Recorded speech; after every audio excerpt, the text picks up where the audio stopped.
AGT Live 24/7। সম্প্রতি প্রচণ্ড ঠান্ডার হাত থেকে গরিব এবং দুস্থ লোকেদের বাঁচাতে তাদের পাশে দাঁড়িয়েছেন ত্রিপুরার স্বশাসিত জেলা পরিষদের এমডিসি বিদ্যুৎ Debbarma.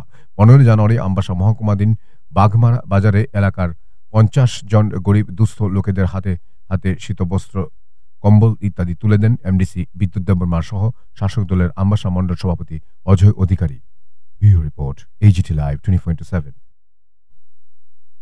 Agin singnugo thamani chobalayo rilayo khapang hoide dalbidal sammanai thoni sing abuni agensia phiaba o tumung December ni tal আমাদের এমডিসি শ্রীযুক্ত বিদ্যুৎ দেববর্মা মহোদয়ের উদ্যোগে ওনার যে এমডিসি ফান্ড, এই ফান্ড থেকে উনি শীত বস্ত্র বিতরণের একটা কার্যক্রম আমাদের আমবাসা মণ্ডলের বাগমারাতে উনি নিয়েছেন।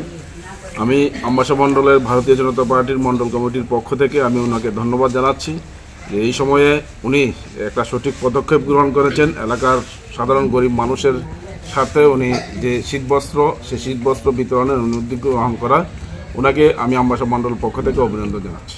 নমস্কার।